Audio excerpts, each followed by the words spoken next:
오늘은 기다림이라는 제목으로 말씀의 은혜를 나눌까 합니다. 이 말씀은 우리 모두에게 들려주시는 하나님의 말씀이지만 특별히 성질이 급해가지고 잘 기다리지 못하는 저의 영혼에게 들려주고 싶은 말씀이기도 합니다. 프랑스의 소설가요 극작가인 사무엘 베게트는 인생은 기다림이라고 하였습니다. 생각해 보면 그의 말이 참 맞는 것 같아요. 인생은 기다림의 연속입니다. 태어나서 어린아이의 시절은 부모를 기다립니다. 그리고 성장해서 청년의 때가 되면 사랑하는 사람을 기다립니다. 부모가 되어서 자녀를 낳으면, 그래서 결혼을 시키고 출가를 시키면 또 자녀를 기다리는 것이 인생인 것 같습니다. 생각해 보면 참으로 인생은 기다림의 연속인 것 같아요. 더 좋은 날을 기다리고 더 좋은 만남을 기다리는 것이 인생이지요. 그런데 성경을 보니까 하나님도 기다리시는 하나님이라고 말씀을 하십니다. 오늘 본문 18절 말씀이죠. 같이 한번 읽어봅니다. 그러나 여호와께서 기다리시나니 이는 너희에게 은혜를 베풀려 하심이요 일어나시리니 이는 너희를 긍휼히 여기려 하심이라. 대저 여호와는 정의의 하나님이심이라. 그를 기다리는 자마다 복이 있도다. 그러나 여호와께서 기다리시나니, 하나님은 기다리시는 하나님이라고 말씀합니다. 저와 여러분의 하나님은 기다리신다는 거예요. 죄인이 돌아오기를 기다리시는 것입니다. 회개하고 하나님의 품에 돌아오기를 끝까지 포기하지 아니하시고 참아주시며 인내해 주시며 기다려 주시는 하나님, 그 하나님이 우리가 믿는 하나님이시라는 것입니다. 성경에는 기다리시는 하나님이 여러 곳에 표현되어 있습니다. 특별히 누가복음 15장에 가서 보면요, 우리가 잘 아는 탕자의 비유의 말씀이 나오는데 집 나간 둘째 아들의 이야기를 잘 아실 것입니다. 아버지가 살아 계시는데 아버지에게 졸릅니다. 내가 상속받을 재산을 미리 상속해 주십시오. 그래서 재산을 상속받고 먼 나라로 가서 그 물질을 허랑방탕하게 다 써버리죠. 그리고 알거지가 되어버립니다. 먹을 것이 아무것도 없습니다. 거지의 삶을 사는데 먹고 살기 위해서 유대인으로서는 해서는 안 되는 돼지 치는 일을 합니다. 그래서 돼지를 치면서 지엄 열매를 얻어먹는데 그것마저도 얻어먹을 수 없게 되었습니다. 그때 집 나간 둘째 아들이 아버지를 생각하죠. 아버지 품으로 돌아가리라. 그때에서야 비로소 자신의 잘못을 알고 아버지께로 돌아가서 아버지 품에 거하고 싶다라는 생각을 하게 됩니다. 그래서 이 둘째 아들이 모든 재산 다 잃어버리고 뼈만 앙상하게 된 몰골을 가지고 또 돼지 똥을 쳤으니까 얼굴에도 옷에도 얼마나 돼지 똥이 묻어있고 냄새가 나겠어요. 몰골을 알아볼 수 없는 모습입니다. 그 아들이 아버지의 집을 찾아옵니다. 그런데 놀라운 것은 아버지는 대문 밖에 기다리고 있었고 아들이 멀리서 오는데 집 나갈 때와 돌아올 때 모습이 전혀 다릅니다. 딴 사람으로 변해 있습니다.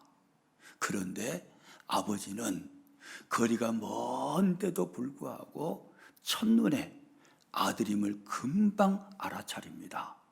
그리고 아버지는 아들에게 달려나가서 끌어안고 뽀뽀하고 입 맞추고 하지요. 누가복음 15장 20절 말씀을 한번 읽어봅니다. 이에 일어나서 아버지께로 돌아가니라. 아직도 거리가 먼데 아버지가 그를 보고 측은히 여겨 달려가 목을 안고 입을 맞추니 아직도 거리가 먼데 아버지가 그를 보고 이렇게 말씀합니다. 거리가 아주 멀어요. 어렴풋하게 사람의 모습이 보일 뿐입니다. 그런데 아버지는 금방 아들임을 알아차립니다. 무슨 말일까요? 아들이 집을 나간 날부터 아버지는 대문 밖에 앉아서 아들이 오기를 기다리고 있었다는 것입니다. 내 아들이 언제나 돌아올까? 아들을 기다리셨던 아버지.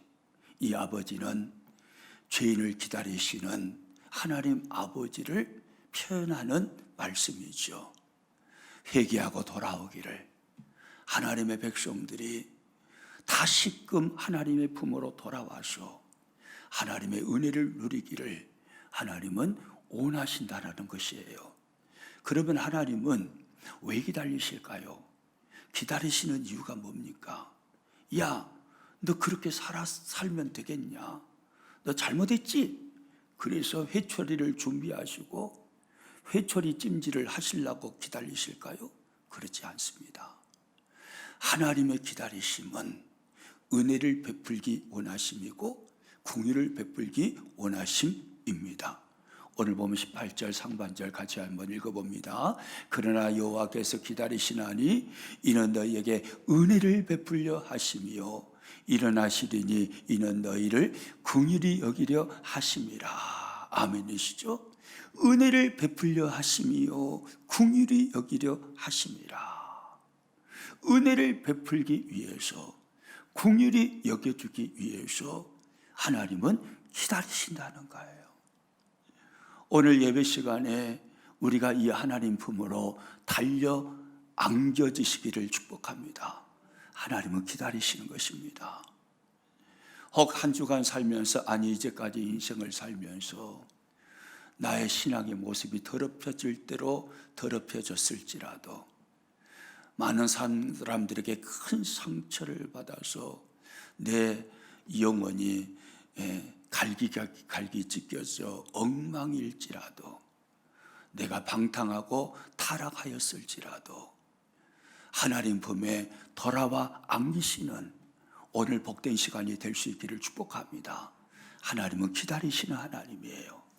참아주시고 인내하시며 기다려주시는 하나님. 이유가 뭡니까? 은혜를 베풀어 주고 싶으셨어요. 긍휼을 베풀어 주고 싶으셨어요.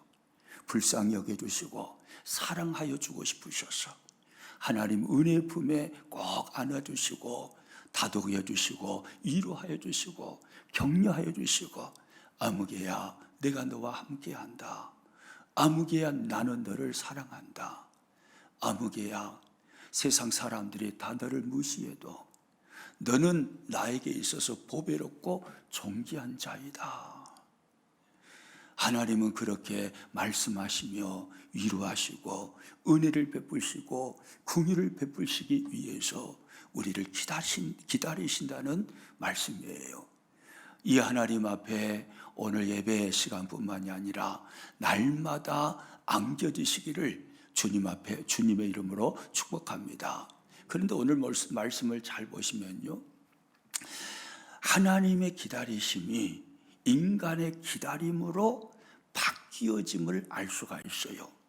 하나님의 기다리심이 인간의 기다림으로 바뀌어집니다.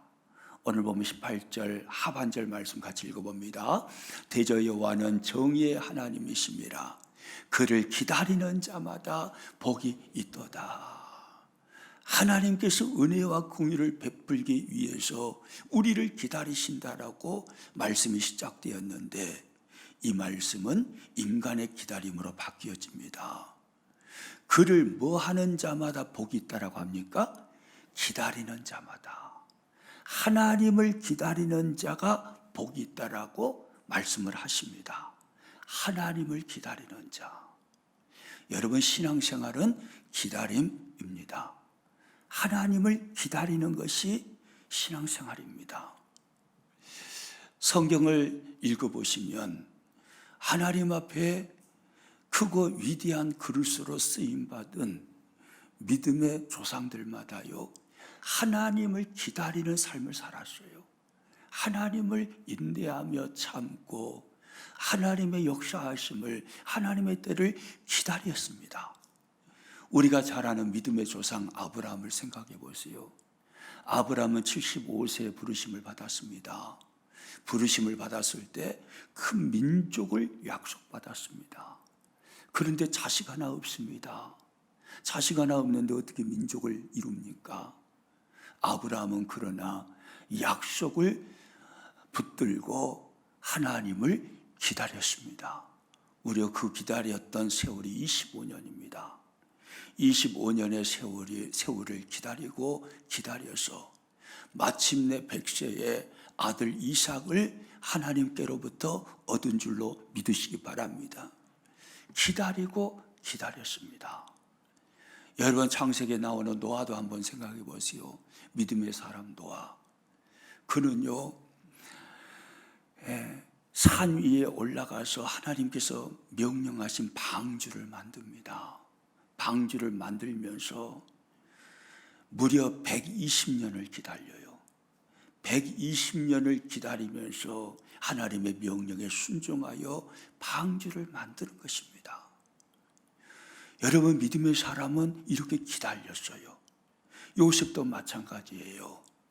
요셉, 하나님께서 연거푸 2번 꿈을 꾸게 하시죠.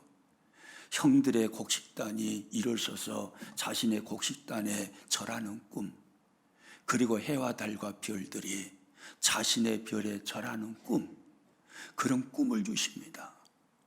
요셉은 하나님 앞에 위대하게 쓰임받는 그 꿈을 꾸게 된 거예요. 그러나 요셉의 삶에는요, 형들의 미워함으로 인하여서 노예로 팔려가는 삶이 찾아왔습니다. 종살이를 합니다. 또 오해를 받아가지고 감옥에 갇히는 죄수의 생활을 합니다. 참으로 끔찍한 삶을 연속해서 살아가게 되죠. 그러나 요셉은 포기하지 않습니다. 하나님을 기다립니다. 기다리고 기다렸더니 마침내 하나님께서 요셉에게 꿈을 주신 것처럼 애굽의 총리 대신이 되게 하심으로 세상을 살리는 사람으로 하나님이 쓰신 줄로 믿으시기 바랍니다. 누가복음 2장에 가서 보면요, 시므온이라는 사람이 나옵니다. 시므온은요, 젊었을 때 그가 메시아이신 예수님을 보게 될 것이라는 성령의 음성을 듣습니다. 그래서 시므온은요, 하나님의 성전에서 기다리고 기다립니다. 기다리고 기다려요. 그리고 마침내 초림하신 아기 예수님을 보게 되고 그 아기 예수님을 바라보며 하나님을 찬양하는 영광을 누리게 되는 것입니다. 믿음의 사람들은요, 기다렸습니다. 기다리고 기다리는 거예요. 여러분, 기다리고 기다리는 이 은혜가 있기를 축복합니다. 기다리고 기다리는 거예요. 그러면요, 구체적으로 기다린다는 것은 무엇을 의미할까요? 기다린다는 의미가 무엇일까요?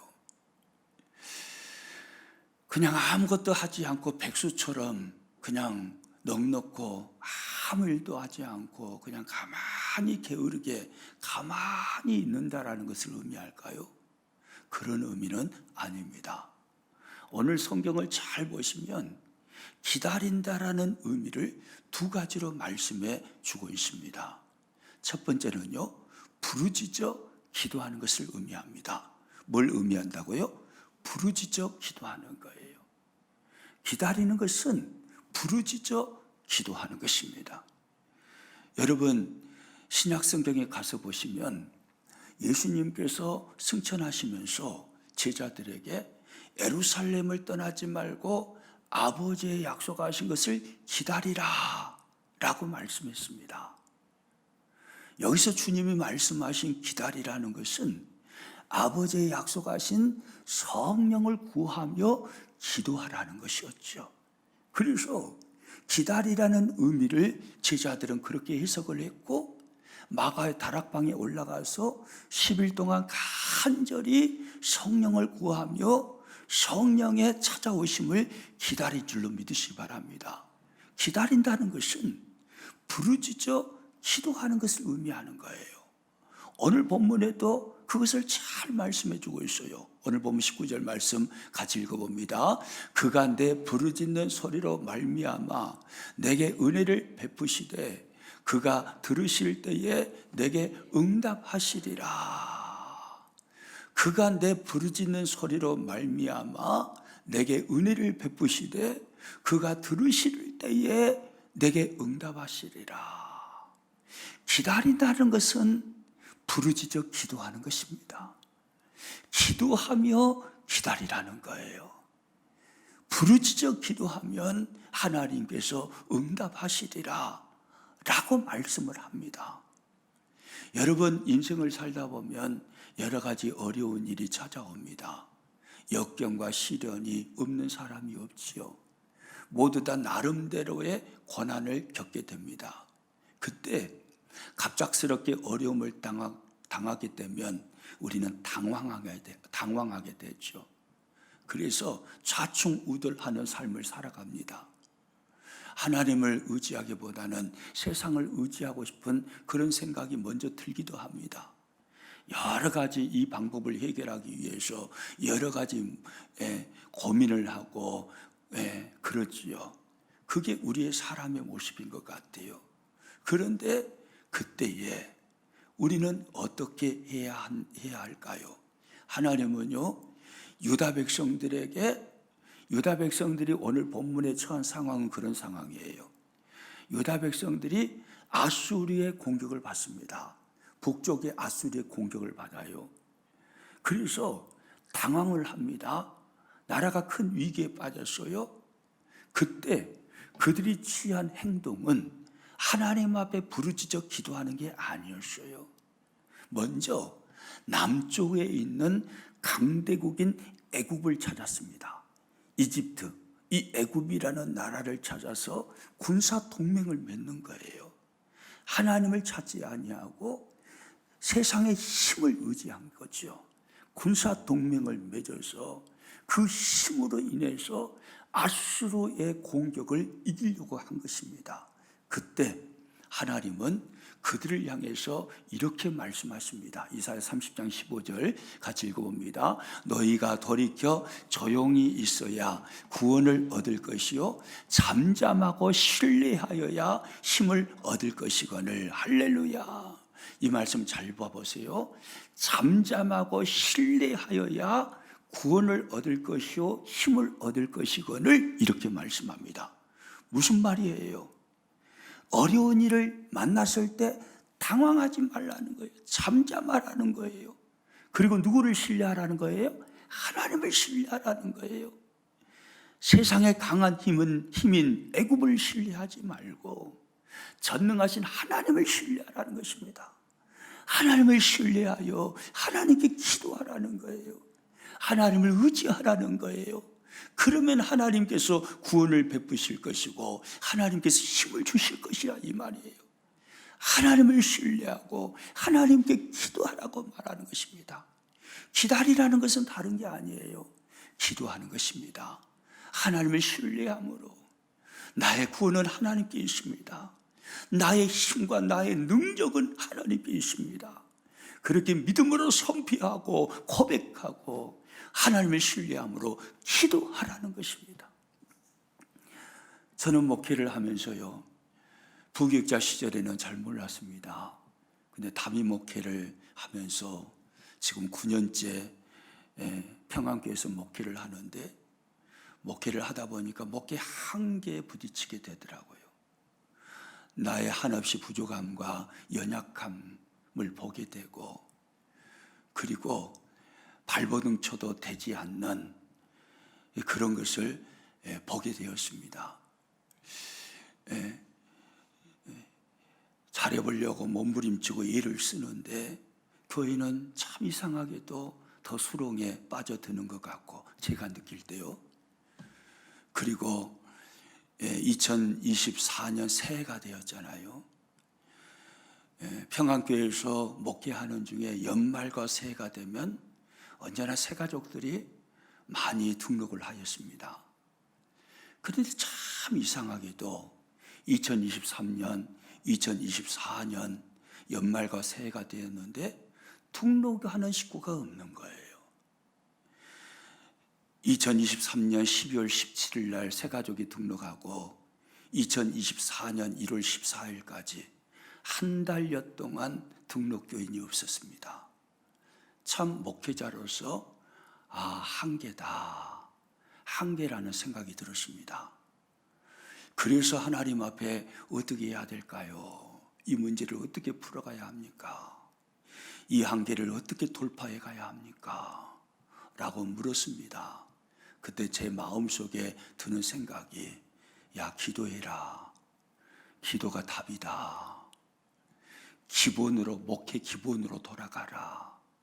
여러 가지 궁리하고 여러 가지 사람 생각, 여러 가지 계획들 생각하지 말고 목회 기본이 기도와 말씀이잖아요.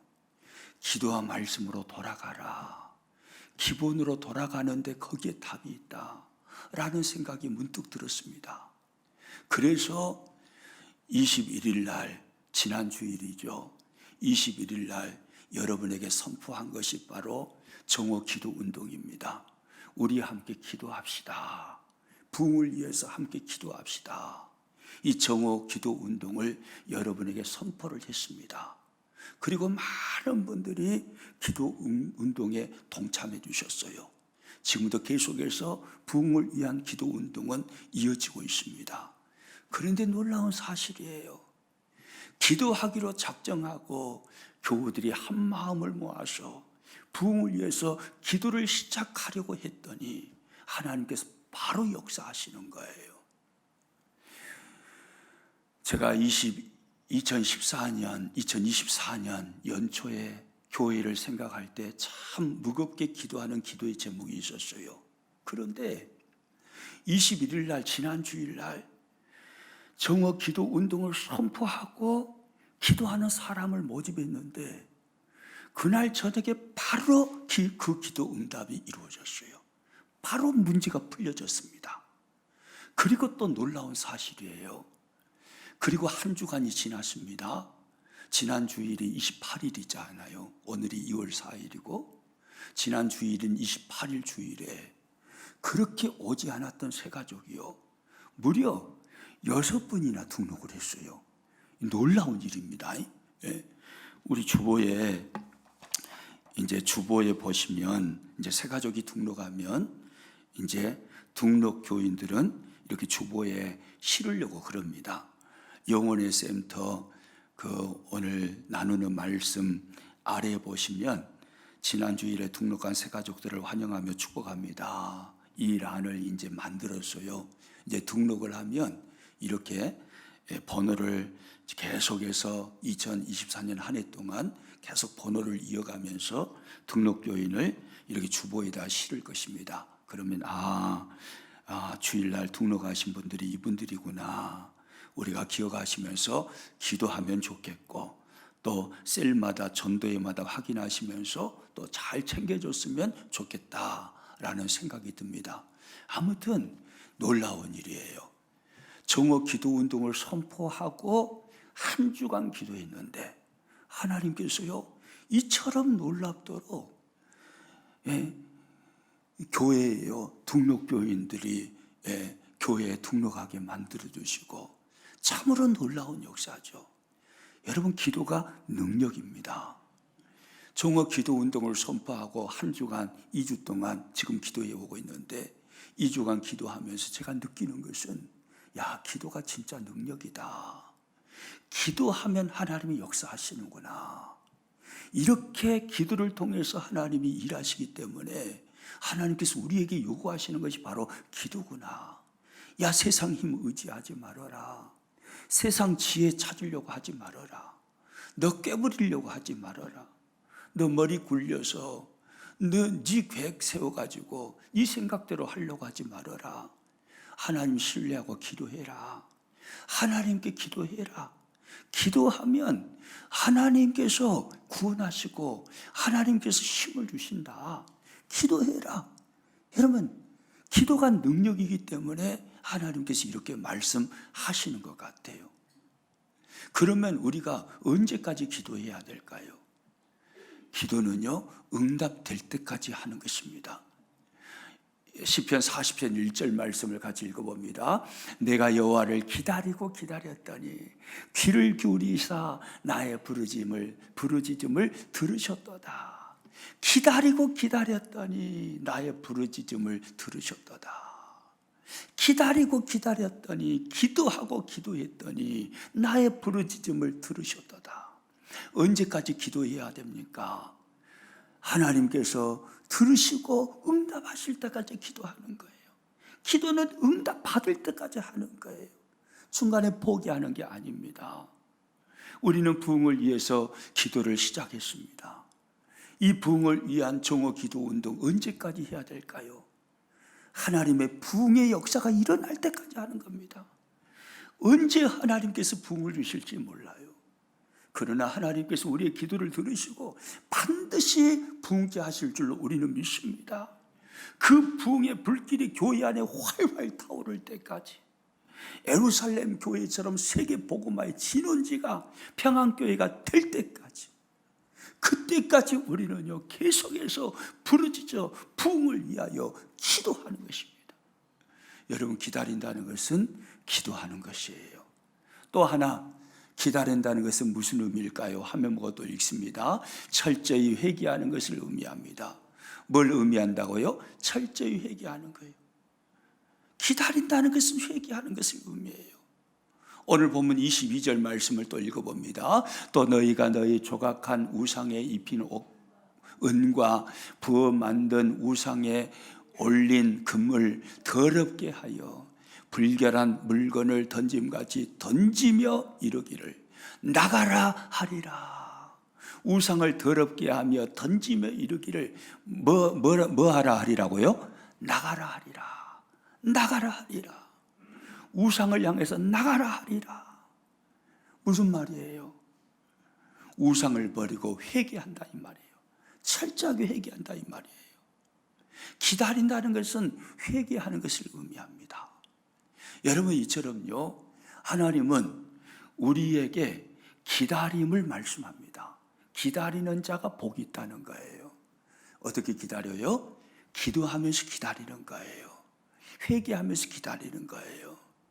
기도하면서 회개하면서 하나님의 일하시는 때를 기다리는 것입니다.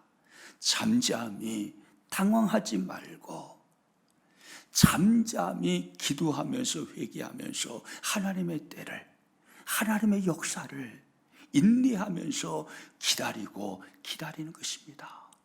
기다리면 하나님이 역사하시는 거예요. 오늘 본문을 계속해서 읽어보면요, 이처럼 기도하면서 회개하면서 기다리는 자에게 하나님께서 놀라운 복을 주시겠다고 말씀하십니다. 기다리는 자에게 하나님이 엄청난 은혜를 보여주시는데요, 오늘 본문에 가서 자세히 보시면 기다리는 자에게 하나님이 보여주시는 5가지 축복을 말씀하고 있습니다. 하나하나 살펴보도록 하겠습니다. 첫 번째, 화면 같이 한번 보고 읽어봅니다. 성령의 인도하심을 받는 복을 누립니다. 기다리는 자, 하나님께 기도하며 철저하게 회개하며 기다리는 자에게 하나님의 성령의 인도하심을 받는 복을 누리게 하시는 거예요. 오늘 보면 19절과 20절과 21절 말씀 같이 읽습니다. 내 스승은 다시 숨기지 아니하시리니 내 눈이 내 스승을 볼 것이며 너희가 오른쪽으로 치우치든지 왼쪽으로 치우치든지 내 뒤에서 말소리가 내 귀에 들려 이르기를 이것이 바른 길이니 너희는 이리로 가라 할 것이며, 하나님은 스승을 두시고 유다 백성들을 바른 길로 인도하신다는 거예요. 그릇된 길로 갈 때에 애굽을 향하여서 손을 벌리고 애굽과 군사 동맹을 맺으면서 하나님을 바라보지 않고 의지하지 않을 때 하나님은 스승을 두시고 그들을 책망하시고 그들을 꾸짖으시며 그릇된 길을 버리게 하시고 바른 길로 인도하신다는 거예요. 그러면 구약시대에 하나님의 백성들이 그릇된 길로 갈 때에 스승을 두시고 바른 길로 하나님은 인도하셨는데, 그들을 바른 길로 인도함에 쓰셨던 스승은 누구였을까요? 바로 선지자들이죠. 선지자들을 들어서 그들을 책망하게 만드시고 그들의 그릇됨을 지적하게 만드시고 그들이 그릇됨을 버리고 바른 길로 인도함을 받도록 하나님이 역사하신 것입니다. 선지자들입니다. 그렇다면 신약시대에 우리의 진정한 스승은 누구이실까요? 바로 성령님이시죠. 우리 안에 성령을 두시고 성령으로 우리의 발걸음을 인도해 가시는 것입니다. 끊임없이 성령으로 말미암아 우리가 그릇된 삶을 살아갈 때 우리의 심령을 책망하시고 너 그렇게 살면 안 돼, 우리를 깨닫게 하시고 성령으로 말미암아 바른 길로 인도해 가시는 것입니다. 하나님을 기다리는 자에게 하나님은 성령을 한량없이 부어주심으로 성령으로 말미암아 가장 옳고 가장 바른 길로 하나님께서 인도해 가심을 믿으시기 바랍니다. 이것이 기다리는 자가 받는 첫 번째 은혜고 복인 거예요. 여러분의 인생의 가장 큰 꿈과 비전이 뭡니까? 하나님을 기쁘시게 아닙니까? 우리가 예수님을 믿고 거듭나서 구원받은 하나님의 백성이 되어 내가 인생을 살면서 어떤 방향과 어떤 목표를 가지고 살까 할 때 가장 먼저 깨달는 것이 하나님의 영광이요 하나님의 기쁘심을 위하여 이것이잖아요. 내가 하나님을 기쁘시기 위해서 하나님의 영광을 위해서 살아야지.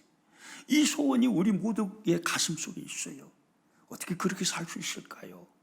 성령의 인도하심을 받으면 그렇게 살 수 있는 거예요. 기다리는 자에게 성령을 한량없이 부어주심으로 인도해 가시는 것입니다. 그 다음 두 번째, 기다리고 회개하는 자에게 주시는 축복 같이 읽어봅니다. 풍요로움의 복을 누립니다. 풍요로움의 복을 누리게 하셔요. 23절 말씀 같이 읽어보겠습니다.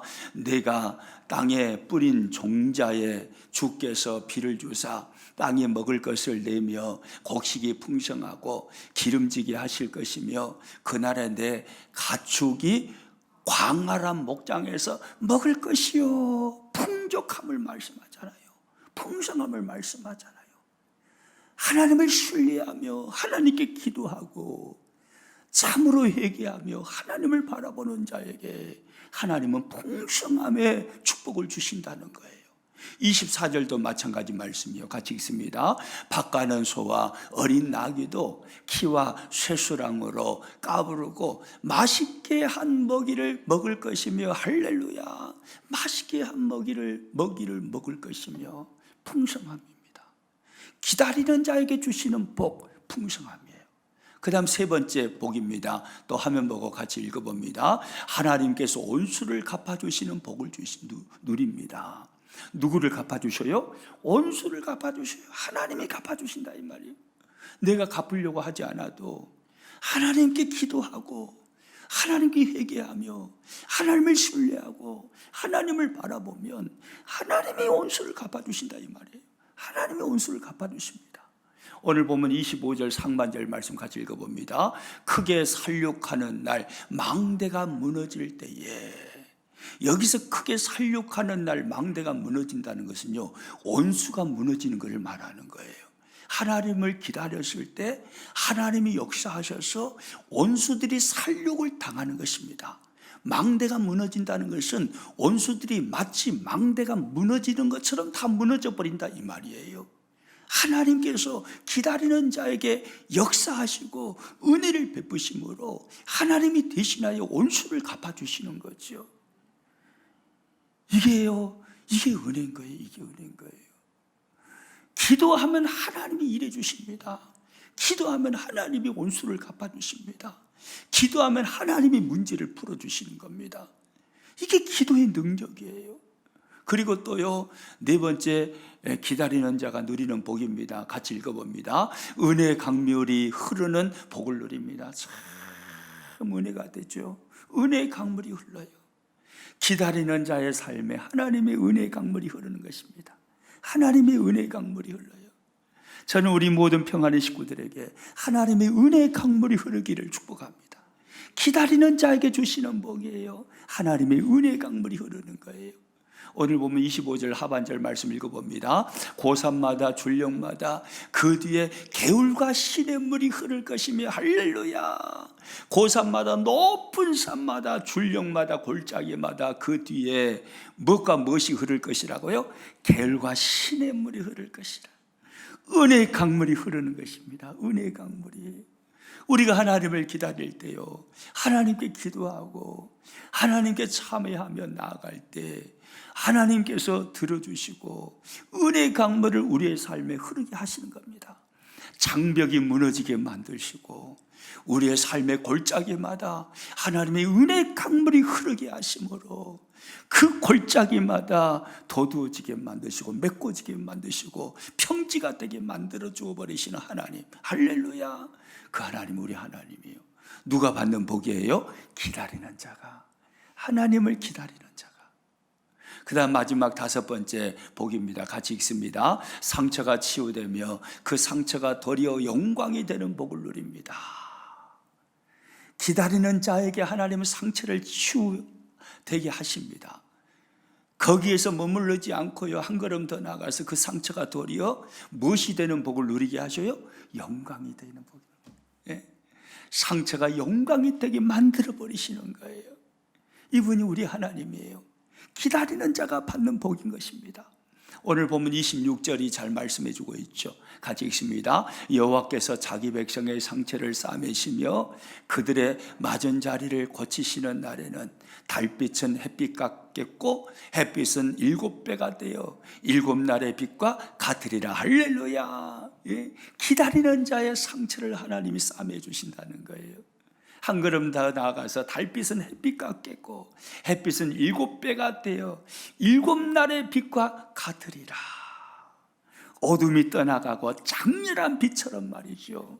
하나님께서 그 상처를 싸매시고 거기에 머무르게 하시는 게 아니라 그 상처를 낫게 하시며 그를 영광스럽게 만들어 버리시는 것입니다. 아멘이시죠? 여러분, 기다리는 자가 받는 복이에요. 저는 우리 평안의 식구들이요, 하나님을 기다리는 사람들 될 수 있기를 축복합니다. 먼저는 기다리시는 하나님 품에 안기십시오. 언제나 하나님의 품으로 돌아가십시오. 하나님은 긍휼과 은혜를 준비하시고 우리를 기다리십니다. 기다리시는 하나님은 우리에게 또 말씀하셔요. 너희가 기다리는 자가 되라고요. 기도하면서 회개하면서 하나님을 기다리는 자가 되면 하나님은 말로 다 할 수 없는 은총과 복을 주신다는 것입니다. 성령으로 인도하십니다. 또한 은혜의 강물이 흐르게 하십니다. 온수를 이기게 만드십니다. 풍성함을 누리게 하십니다. 상처를 싸매 주실 뿐만 아니라 영광스럽게 해 주시는 것입니다. 우리 하나님을 기다림으로 이 복을 풍성하게 누리는 우리 모든 평안의 식구들이 되시기를 주님의 이름으로 축복합니다.